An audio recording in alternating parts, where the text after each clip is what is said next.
How's it going, everyone? Welcome back to another review here on the Film Nerd Review channel. Today we are looking at an interesting one, quite a fairly personal one for me, I suppose. Mrs. Brown's Boys, the movie, released in 2014. It's the movie adaptation of the hit TV show Mrs. Brown's Boys, which, for a little backstory, Mrs. Brown's Boys is a Irish sitcom TV show broadcasted primarily on BBC One in England and RTE in Ireland. It follows Mrs. Brown and her lovable family and friends in their antics across, well, basically through the house and at the pub. And it's a very, very Irish show.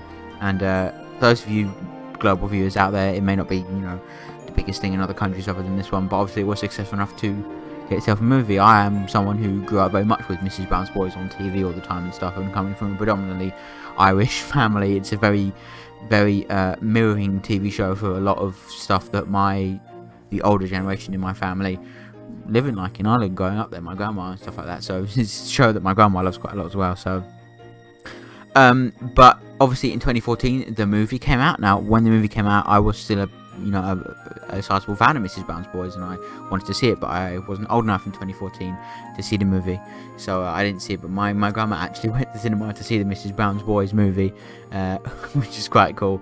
It's mad near, but yeah, the movie maintains the entire cast from the TV show, no differences, no recast, nothing like that. It is also written by Brendan O'Carroll, the main star who plays Mrs. Brown, and yes, you just hear that right, the name is Brendan because yes, that is a man dressed up as a woman. But yes, it is funny. And another thing you may also notice if you haven't spotted it just a minute ago on screen and again there, that this movie stars a familiar face for anyone who's seen Rise of the Foot Soldier 4 and has watched Rise of the Foot Soldier Origins, because you'll know his name has popped up. And yes, this does star the man himself, Nick Nervin, who was the character in Rise of the Foot Soldier 4 and directed Foot Soldier Origins, and is directing the upcoming Rise of the Foot Soldier Millennium, which is the next film in the franchise announced recently. He's in this movie, which is it's very interesting to see quite a familiar face. But he's playing a Russian again, so it's interesting. But yeah, as a whole, Mrs. Brown's Boys, the movie, is just fun. Okay, it's an entertainment movie first and foremost, and obviously it's obviously clear that they had obviously they have a significantly bigger budget than the TV series, as the TV series stayed inside the house. For the entirety, it stayed inside the two sets they had built in the studio for Mrs. Brown's Boys. The bottom floor of the house, which is the kitchen and the front room, and then they also had a set for Foley's, the Foley's bar. So yeah, there's that. But Mrs. Brown's Boys, the movie, is a competently well-made movie with a very sturdy script from Brendan O'Carroll here, a great score by Andy O'Callaghan, which you can hear now in the background, and like I said, it's a very enjoyable movie about Mrs. Brown fighting up against this big corporation, and it is, an interesting slice of the Mrs. Brown world. I highly recommend you watch the TV show. I was even, considering reviewing the TV show, and I'm still up in the air. I won't review it. I don't actually know, but this is as much as I'm definitely going to talk about the movie here as I am here, because it's a movie and that's what I do. So, and it's easy to talk about a movie because it's structured like a movie, whereas this TV sitcom is not easy to talk about because it's a sitcom. You know what I mean? But I do very much want to talk about Mrs. Brown's Boys and stuff like that, because it's a TV show. Like I said, I fondly remember growing up with it in the background, not explicitly watching, because it is quite a rude show. But I remember watching it in the background, and even in just around the time the movie was coming out, maybe a year or so before, I was watching it quite regularly myself, because my parents deemed I was an adequate enough age to be able to watch it, so I did. And I've always enjoyed Mrs. Brown Boys. It's a very, very entertaining show, and a lot of people criticise it quite a lot, but it's personal. It's a very personal show for me, a very show that I've watched it for so long that to the point where I generally feel the characters are part of are my own family. You know what I mean? I feel that's what I mean, because I've watched these characters for so long. You know what I mean? It's one of those things. But yeah, I very much thoroughly enjoy this movie. I think it's quite a fun, quirky little side piece in the Mrs. Brown story. And Mrs. Brown's Boys was I think it was a 7-part series before it was a TV show on the BBC. I think it was the late 90s or something like that. early 2000s, something like that. It may not have been that long ago. I can't actually remember. I've never seen that. I've just seen the TV show that the BBC have made 3 series of this movie, and then continue to make annual Christmas and New Year specials of every single year. There was specials this year as well. So as I said, the show no longer has full series anymore. They just have a Christmas and a New Year special, with last year being an exception because they had a Halloween special, a live Halloween special, which is kind of a cool thing to do. But yeah,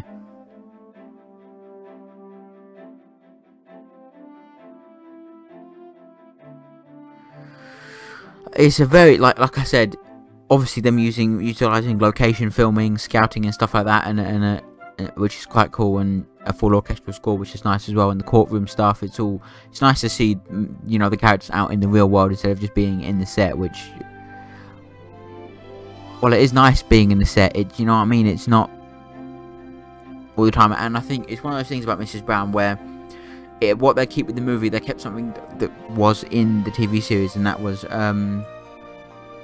often when bloopers happened because often they tended to go through a lot of like bloopers and stuff happen because it's something common. It's common for Brendan O'Carroll to break character and do some stuff that wasn't in the script, or someone's got like that kind of blooper things. It's very common for Brendan O'Carroll to break character and do that. And when that happened in the TV show, they would end up keeping it in the show because it was quite funny as a nice little thing. And they did that in the movie as well. There's a few scenes that are obviously clearly meant to be like there's one time in this scene particular scene here where they run into the National Records database place, Agnes and Winnie run into there, and Mrs. Brown just breaks character and she goes, "Do you want fish and chips and stuff like that?" And then you can hear the crew laughing in the background. Then it cuts to them running back in again. So it's obviously a blooper, but it was kept in the movie. And also the end credits in the movie is also a large selection of bloopers as well, including other bloopers of all those scenes as well. But like I said, it's nice to see Nicky Neves, as people call him on socials, but Nick Nervern in this movie, he's alright, I suppose. I mean, there's another scene where there's a blooper and stuff, which is fun. All the characters are brilliant. I've always loved the characters. Buster, Dermot, Maria, Mark, they're all in this movie. They all have an interesting... I think Dermot and Buster have the most screen time out of all the people that aren't Mrs. Brown or Winnie and stuff like that, whereas Maria doesn't have too much. Mark and Betty don't have too much time either. Bono's not... Bono's in it for 5 minutes. Then you have... Rory and Dino who are in it for 5 minutes as well. So while it's not evenly spread out, it's given the right characters the time they do kind of need it in a sense. And obviously the main star here is Mrs. Brown, and it obviously not only does it turn into quite a over the top drama towards the end of it, it also highlights stuff like mothering, and obviously there's a big point in it, I think, towards the end of the movie where Mrs. Brown admits that she put her children into care, her 6 children into care when her husband died, and it's a thing that is a common thing. So I'm glad to see the movie touching on stuff like that. It's pretty cool, and it does get quite serious toward the end. It's a very happy, fun-filled movie. I always like putting this movie on for fun. If you live in the United Kingdom, Mrs. Brown's Boys, the movie is currently streaming on Netflix. But that just reminded me that something else I want to mention, that this movie, much like the breaking character stuff, has a few self-referential moments as well. Obviously, you see there when the screen breaks, that's like a 4-4 break, which she talks to the camera. Obviously, in the TV show, Mrs. Brown does also break the 4-4 and talk directly to the audience and shit like that, just before the characters come in. Which is cool, but she does do it occasionally in this movie. She, in the beginning of the movie, she goes, "This is the movie," which you saw a minute ago, which is cool. And there's also a scene later on in the movie where she's running, where she jumps into the lake, and then she gets out of the lake. Not the lake, like it's the canal or something like that, and she gets out of it, the river even. She gets out of the river, and she stops. She goes, "Oh, I'm dry." Looks straight into the camera and goes, "I love the movies," and then walks on. So it does have a lot of self-referential humour in there as well. Like there's even a scene where I think you see at the end of this trailer that where Winnie goes, "Oh, you could dress up as a man," and then Mrs. Brown looks at the camera with like a sort of like a that's ironic kind of face, because obviously that is Brendan O'Carroll is dressed up as a man. So it's there's some self-referential stuff here, and it's good that they're keeping it. Very much feels like it could be part of the TV show, which is really what I think they were trying to go for here, and it works quite well. And you can't say that they're too different, they look or sound too differently, because the only difference between them really is that they have a bigger budget and location filming for the movie, whereas they didn't have that for the TV show because it wasn't necessary. So I think that's basically the only difference you can make for it. In that, here's that scene I'm talking about. By the way, this is the scene here. Look, they're running out here, and she's saying it, and she's like, she looks at the camera, and she, ironically, like that sort of thing, you know. I do like the self-referential stuff; it works quite well. But yeah, I love talking about Mrs. Brown's Boys. It's one of my favourite TV shows. I love watching it. They're all such wonderful characters. And it's, like I said, a very personal show for me, particularly. So I'm happy to talk about it as much as possible. And I do recommend you give it a watch, at least. If it's not your thing, that's fine. It's not really for everyone because, like I said, it's so typically Irish, you know what I mean? But it's not for... Obviously, I'm not 100% Irish, as you can hear my voice. I don't have an accent. But it's a show, whenever it's on, I'm always at my nan's and she's watching it and we're all laughing at it. And so it's a very personal show for me, as was this movie that I very much enjoy. I think it's one of the better movies, you know, comedies that are based off of TV shows like that. It's certainly one of my more favoured movies of that genre. I think it's a lot higher up on that list of... It's definitely in my top 100 movies, maybe even top 50, because it's just a very, you know what I mean, it's a movie that I personally love so much because of, you know, the TV show is based off of being so dear and near to my heart. Anyway, thanks so much for watching. This has been my review of Mrs. Brown's Boys. Actually, this has been the review for Mrs. Brown's Boys. This has been the review for Mrs. Brown's Boys, the movie. So thanks so much for watching. Have a wonderful day. Don't forget to check out Mrs. Brown's Boys, the movie, currently streaming on Netflix in the UK. And have a wonderful day. And yeah, check out all the other videos. New content coming soon. That Spider-Man No Way Home soundtrack review is still on the way. It's just taking a while, and I will be starting up the Marvel stuff soon, jumping into Loki. So look forward to that. Actually, no, I'll be starting that after I do the X-Men franchise. That's the next big thing. Yeah, I've got this week, and then next week we're starting X-Men, and then we'll go back into Marvel stuff and going all the way up to Eternals.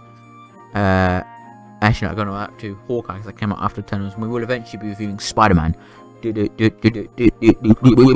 Way Home at some point. So yeah, thank you so much for watching. Have a wonderful day. Click on that subscribe button and go watch Mrs. Brown's Boys, the movie. Bye bye for now.